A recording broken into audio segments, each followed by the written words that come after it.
Police station है। आखिर आप हमें एसीपी साहब से मिलने को नहीं देते? देखिए, एसीपी साहब कंप्लेंट नहीं लिखते। अगर कंप्लेंट लिखवानी है तो यहाँ लिखवाइए, वरना जाइए। हम एसीपी साहब को मिले बगैर यहाँ से नहीं जाएंगे।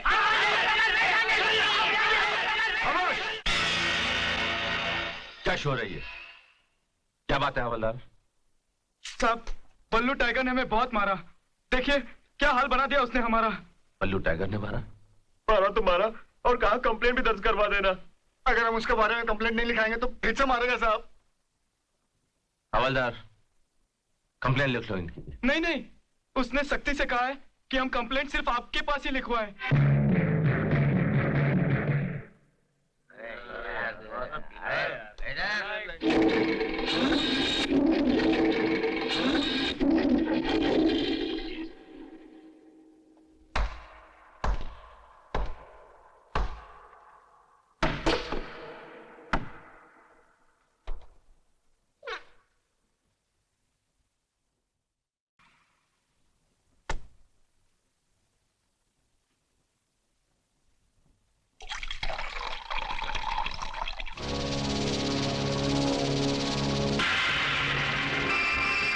ये वही रुपए हैं बल्लू टाइगर जो तूने क्लब के मैनेजर को दिए थे मुझे खरीदने के लिए। जरूरी नहीं कि हर वो लड़की जो किसी क्लब या बार में नाच गाकर लोगों का दिल बहलाती है वो बिकाऊ या सड़क छाप हो। वो और होंगी जो तेरे एक इशारे पर अपने जिस्म के कपड़े उतार दे। मैं वो नहीं, समझा? ए लड़की, तुम क्या बोल रही हो? इसका अंजाम जानती हो? जानती हूँ मेरी इज्जत लुट सकती है, और ये भी जानती हूँ कि मैं अपने बचाव के लिए कुछ भी नहीं कर सकती। और उसके बाद मैं तो अपनी जान दे दूंगी, लेकिन तेरे माथे पर बदनामी का दाग लगा जाऊंगी कि बल्लू टाइगर ने अपनी ताकत का इस्तेमाल किया भी तो किस पर? एक बेबस लड़की पर। ये लड़की, तुम्हारी ये मजाल।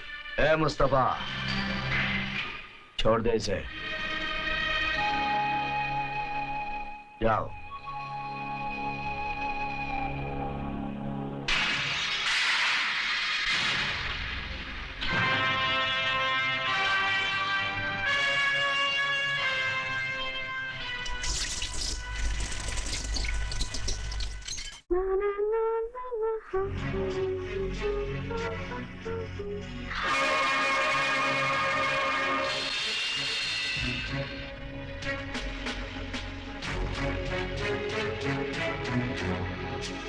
ये रुपए रख लो, मुझे गलत मत समझना। ये बल्लू का उसूल है कि राह चलते किसी शरीफ खानदान की लड़की को आंख उठाकर नहीं देखता, लेकिन जिस जगह तुम मिली वहां हर कोई पर्दा हटाकर देखता है, ऐसा पब्लिक बोलती है। तुम पहली लड़की हो जिसने मेरे घर में आकर इतना सब कुछ कहा। पेट बहुत छोटी सी चीज है, उसके लिए पूरा जिस्म दिखाना जरूरी नहीं है। अच्छे घर की मालूम होती हो, कोई अच्छा काम करो, और रुपए चाहिए दूंगा, मदद चाहिए मदद मिलेगी।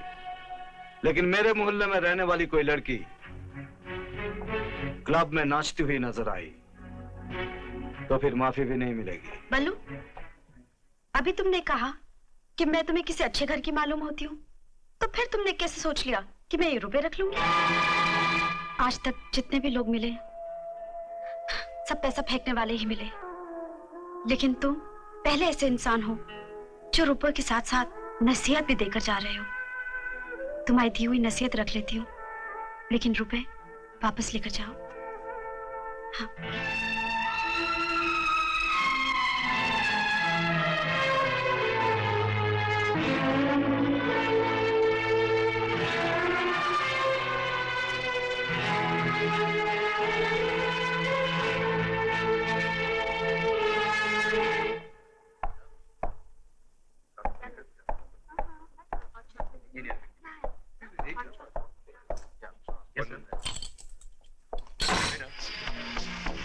अरे आइए आइए साहब, बैठिए, चाय पीजिए। मैंने तुम्हें वार्न किया था ना, तुम्हारी एक भी कंप्लेंट मेरे पास नहीं आनी चाहिए। उसके बावजूद तुमने लोगों को मारा, उनकी दुकानों को नुकसान पहुंचाया। सिर्फ इतना ही नहीं साहब, मैंने उन्हें मारकर यह भी कहा था कि आपके पास जाकर कंप्लेन करे वरना और मारूंगा। बकवास बंद करो, यू अंडर अरेस्ट। एक मिनट एसपी साहब, मुझे उम्मीद है आपको अंग्रेजी पढ़ना आती होगी। एंटीसिपेटरी बेल, जिस तरह आप हथकड़ी लेकर घूमते हैं ना, उसी तरह बल्लू टाइगर ये कागज लेकर घूमता है, ऐसा पब्लिक बोलती है।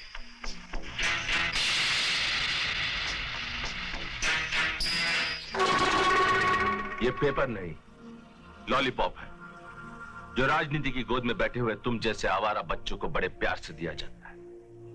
लेकिन जिस दिन मेरे गिरफ्त में आओगे, वो हाल करूंगा कि डॉक्टर भी सोच में पड़ जाएगा कि जख्म पर पट्टी लगाने की शुरुआत कहां से करूं। आपके दिए हुए जख्म पर डॉक्टर सफेद कपड़े की छोटी सी पट्टी लपेटता होगा, मगर मेरे दिए हुए जख्मों के बाद पूरे बदन को सफेद कपड़े से ढकना पड़ता है, ऐसा पब्लिक बोलती है।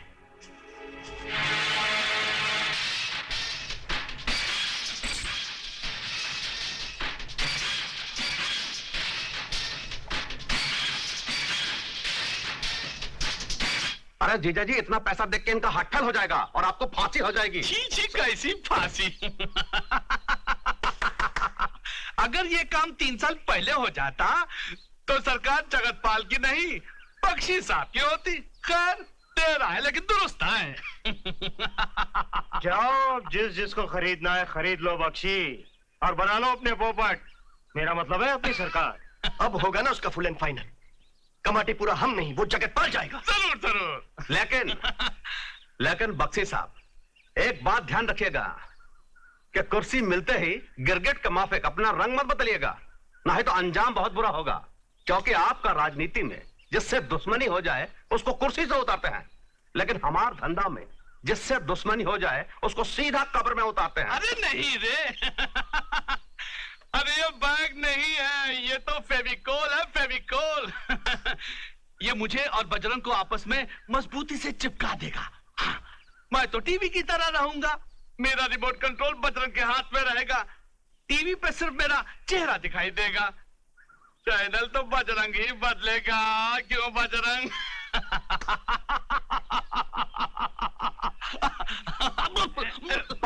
पनवा संभालिए। ठीक है, हाँ ठीक है। अच्छा, जा रहा हूँ।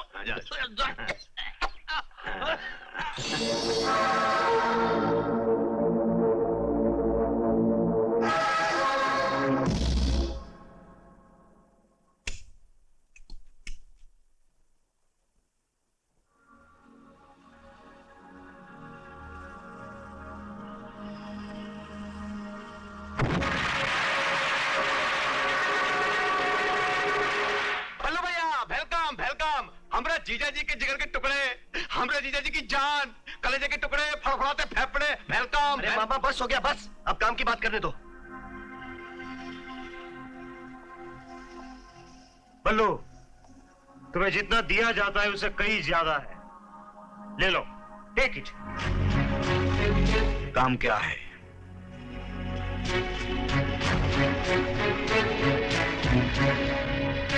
जगतपाल है ना मिनिस्टर, ऊ की दोस्ती से हमारा जी भर गया है।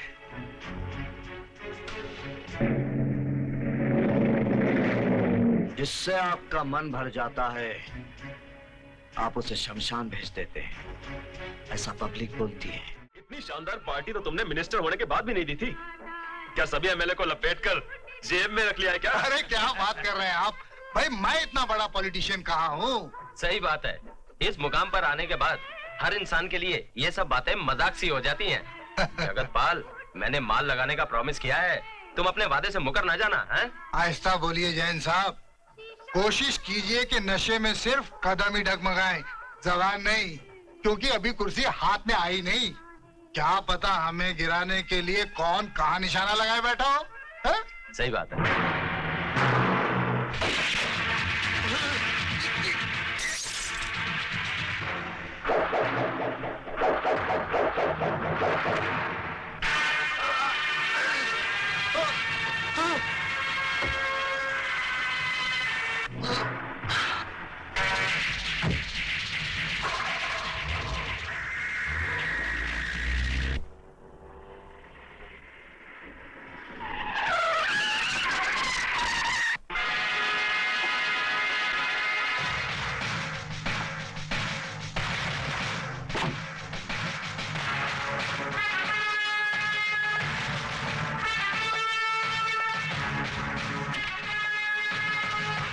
निकाल।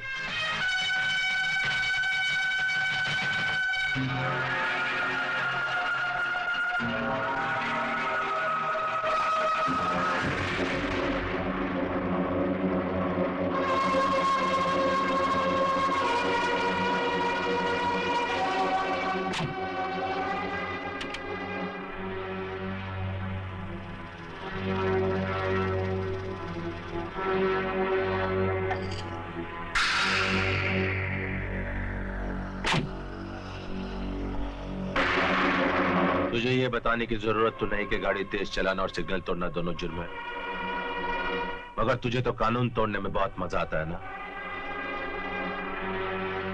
क्यों?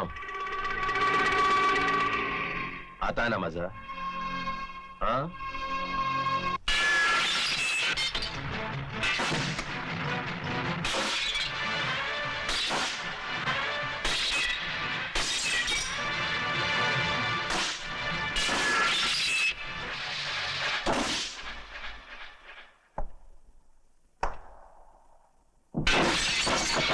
क्यों टाइगर, मजा आया? नहीं आया ना?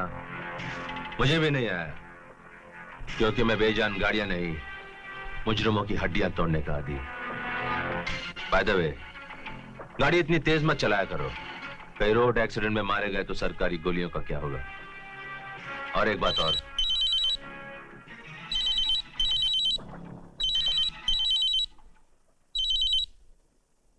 हेलो एसपी राकेश यार।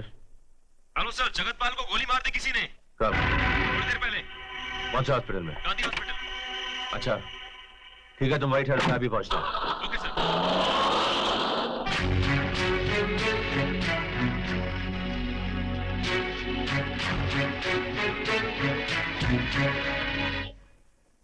सर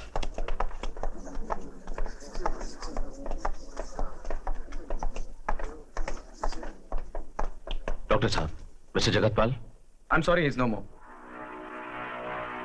क्या उन्होंने मरने से पहले आपसे कुछ कहा? वो तो हॉस्पिटल पहुंचने से पहले दम तोड़ चुके थे। हाँ, लेकिन उनका पीए जिंदा है। उसका बहुत खून बह जाने की वजह से उसे आईसीयू में रखा है। डॉक्टर, उसका जिंदा रहना बहुत जरूरी है, मगर मुझे उसके आसपास आपके सिवा और कोई नहीं चाहिए। और जैसे वो होश में आए, आप सबसे पहले मुझे खबर देंगे। Okay. Thank you doctor. No interviews, no photographs, no visitors. जो भी हॉस्पिटल में जबरदस्ती दाखिल होने की कोशिश करे, अरेस्ट देम, फिर चाहे वो कोई भी हो। It's an order. Yes sir.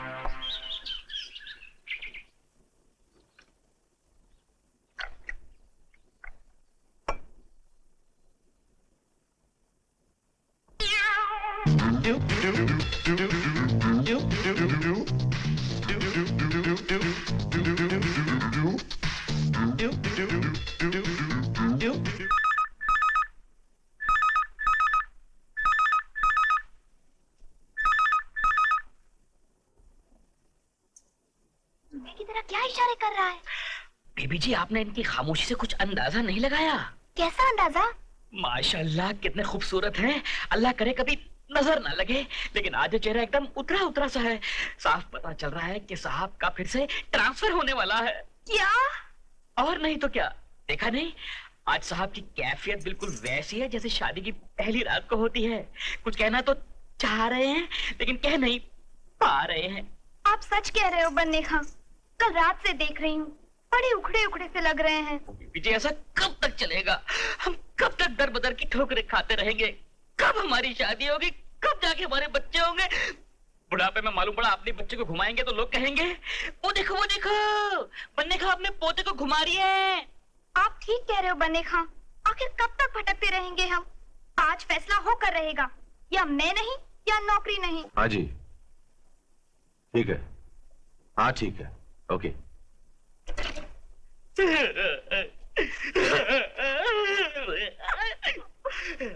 क्या बात है भाई, तुम दोनों रोक ही रहे हो? साहब हो सके तो रोक लीजिए। क्या? हो सके तो रोक लीजिए। क्या रोक लीजिए? अपना तबादला रोक लीजिए। तबादला रोक लीजिए? तुम दोनों से किसने कहा कि मेरा तबादला होने वाला है? फिर क्यों मुंह लटकाए बैठे थे? ओह, अरे बेवकूफ, मैं जगतपाल के पीए के बारे में सोच रहा था। वो अभी तक होश में नहीं आया और वही एक गवाह जो इस केस को सॉल्व कर सकता है, इसलिए मैं परेशान था। क्या मैं अंदर आ सकता हूँ सर? हाँ आओ कुलकर्णी। एक गुड न्यूज है सर, जगतपाल के पीए को होश आ गया है। जल्दी चलिए सर। वेरी गुड, चलो। होश आ गया है।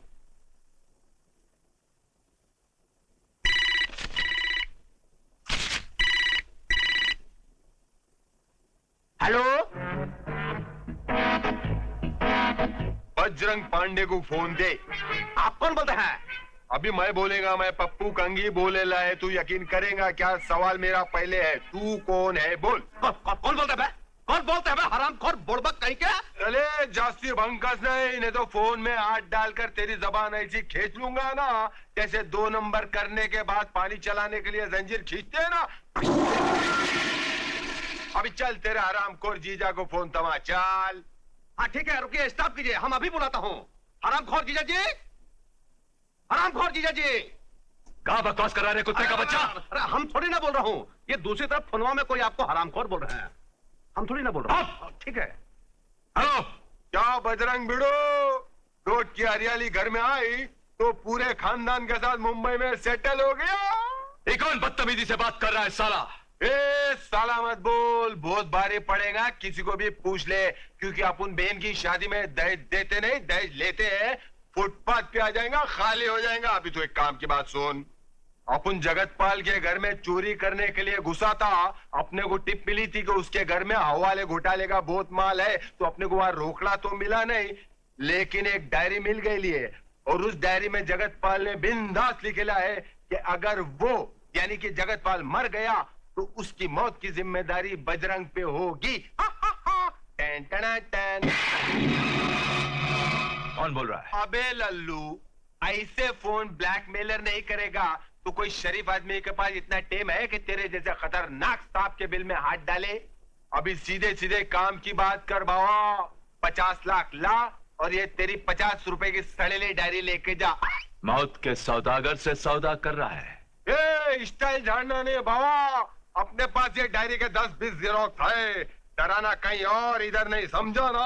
अभी एक काम कर, पुराने कब्रिस्तान के पीछे खंबे वाला हॉल है, उधर आना, पैसे देना और तेरी डायरी लेके जाना, क्योंकि अगर ये डायरी मेरे पास रह गई तो तेरे को डायरिया चालू हो जाएगा। और एक बात और ध्यान से सुन, वो हॉल में किसी के बाप की शादी नहीं है, पूरे खानदान की बारात लेकर आना नहीं। अभी अपन फोन बंद करता है क्योंकि अपन बात कर रहा मोबाइल से, और अपन 1 साल से बिल भरेला भी नहीं। हेलो हेलो हेलो, किसका फोन था डैड? अरे पता नहीं कौन है भांजे, जीजा जी को हरामखोर बोल रहे हैं। आज साला बुड़बक, आज तुमको तुम्हारी बहन के पास जरूर पहुंचाएंगे। लेकिन जीजा, दीदी को पति का जरूरत है, भाई का नहीं। अरे भांजा, जीजा हमको धक्का दिए हैं। ए पोपट, ठीक से बैठो ना। देखिए तो क्या हुआ डैड? किसका फोन था? बताएंगे, पहले हमका कहीं जाना है। बैग में रखो 50 लाख और रिवॉल्वर में 6 गोलियां।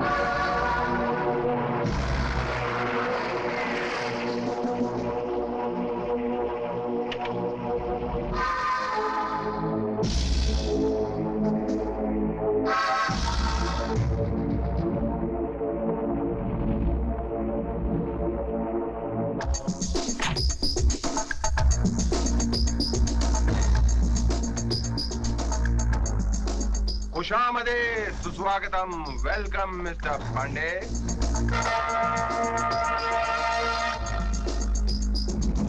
डायरी कहाँ है?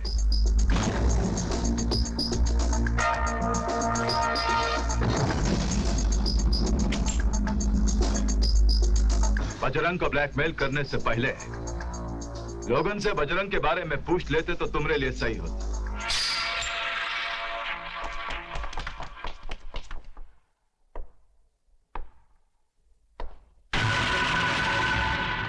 बड़ा नाम सुना था तेरा पांडे, मगर जितना बड़ा तेरा नाम है उतना ही बड़ा बेवकूफ भी निकला तू। मुझे एसीपी राकेश मेहरा कहते हैं। ऑफिसर, हथकड़ियां लगाओ पांडे को। Yes sir. एसीपी, तू जानता नहीं है कि कौन है हम? पता है हमरे पान की पीक इतनी ज्यादा लाल काहे होती है? क्योंकि पान में कत्थे की जगह तो जैसे अफसरों का खून लगाकर खा जाते हैं हम। एक बार हवालात तो चल पांडे, ये मेरा वादा है तुझसे, तेरे पान की बुरी लत छुड़वा दूंगा। चल